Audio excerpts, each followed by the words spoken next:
ఒక super star రాజకీయ అడుగులు వేస్తుంటే దేశమే ఆశగా చూసింది. కాని ఆయన వేసిన మొదటి అడుగే ఒక పెద్ద వివాదంలో చిక్కుకుంది. విచారణలు, సిబిఐ ప్రశ్నలు, ఢిల్లీ పర్యటనలు. అసలు ఏం జరుగుతోంది? చాలామంది అడుగుతున్న ప్రశ్న ఒక్కటే, ఆ రోజు విజయ్ గారు సభకు ఎందుకు లేటుగా వచ్చారు? ఈ ఒక్క ప్రశ్న చుట్టూనే ఇప్పుడు మొత్తం కేసు తిరుగుతోంది. ఈ వీడియోలో మనం కేవలం పైపైన వార్తలే కాదు, ఇన్వెస్టిగేషన్ ఆఫీసర్స్ అడిగిన ఇన్నర్ డీటెయిల్స్తో సహా పూర్తి విశ్లేషణ చేయబోతున్నాం. వీడియో లెంగ్తీగా ఉన్నా సరే ఎక్కడా స్కిప్ చేయకండి, ఎందుకంటే ప్రతి నిమిషం ఒక కొత్త ట్విస్ట్ ఉంటుంది. ఘటన జరిగిన రోజు టైమ్ లైన్ గమనిస్తే అది కేవలం ఒక ప్రమాదంలాగా అనిపించదు. మధ్యాహ్నం 2 గంటలకు గ్రౌండ్ నిండిపోయింది.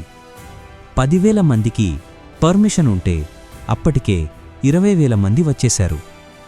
సాయంత్రం 4 గంటలకు ఎండ తీవ్రత వల్ల జనం అసహనానికి గురయ్యారు.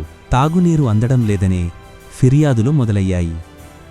సాయంత్రం 6 గంటలకు అసలు గొడవ ఇక్కడే. విజయ్ గారు ఇంకా రాలేదు, నిర్వాహకులు వస్తున్నారు అని అనౌన్స్ చేస్తూనే ఉన్నారు. రాత్రి 7:30 విజయ్ గారు ఎంట్రీ ఇచ్చారు. అప్పటికే జనం కంట్రోల్ తప్పారు. ఒక్కసారిగా ఆయన కారు వైపు అందరూ దూసుకురావడంతో ఆ తొక్కిసలాట మొదలైంది. సిబిఐ ప్రధానంగా ఫోకస్ చేసింది ఈ 7 గంటల జాప్యం మీదనే. విజయ్ గారి వాదన ప్రకారం ఆయన ఇంటి నుంచి టైంకే బయలుదేరారు.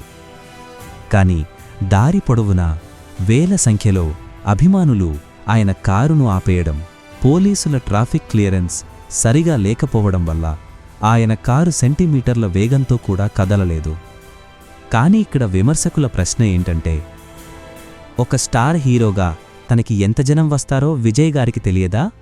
రూట్ మ్యాప్ ఎందుకు ముందే ప్లాన్ చేసుకోలేదు? దీనివల్ల ఉద్దేశపూర్వకంగానే జనాన్ని ఎక్కువసేపు ఉంచి షో ఆఫ్ చేయాలనుకున్నారా అనే కోణంలో కూడా విచారణ జరుగుతోంది. ఈ కేసు లోకల్ పోలీస్ నుంచి సిబిఐకి ఎందుకు వెళ్ళింది? ఎందుకంటే ఇందులో మరణించిన వారి సంఖ్య మరియు దీని వెనుక ఉన్న హై ప్రొఫైల్ వ్యక్తుల ప్రమేయం.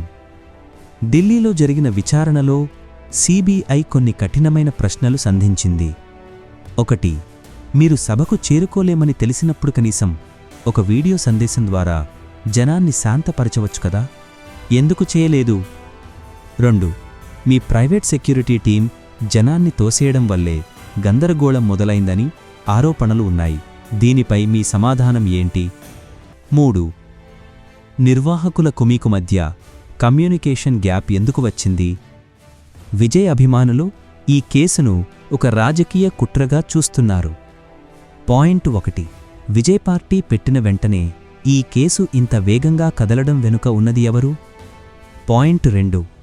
అనుమతించిన జనం కంటే ఎక్కువ వచ్చారని నిర్వాహకుల మీద కేసు పెట్టడం సరే, మరి బందోబస్తు సరిగా ఇవ్వని పోలీసుల మీద ఎందుకు చర్యలు లేవు?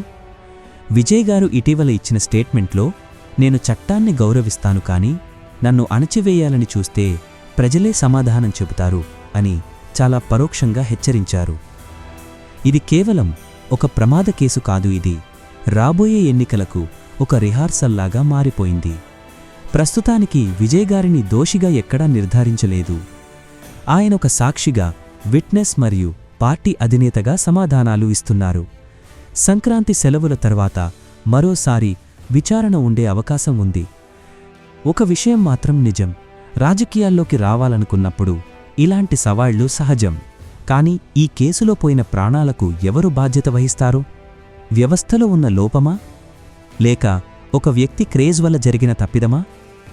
సో ఫ్రెండ్స్, ఇది ఇప్పటివరకు ఉన్న పూర్తి సమాచారం. ఈ వీడియో మీకు నచ్చితే విజయ్ గారికి మద్దతుగా లేదా ఈ కేసులో మీ అభిప్రాయాన్ని తప్పకుండా కింద కామెంట్ చేయండి.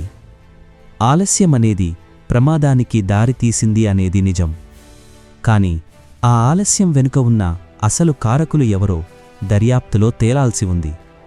వీడియో నచ్చితే లైక్ చేయండి, మీ ఫ్రెండ్స్తో షేర్ చేయండి. ఇలాంటి మరిన్ని ఇంట్రెస్టింగ్ అనాలిసిస్ కోసం ఇప్పుడే సబ్స్క్రైబ్ చేసుకోండి. Thanks for watching.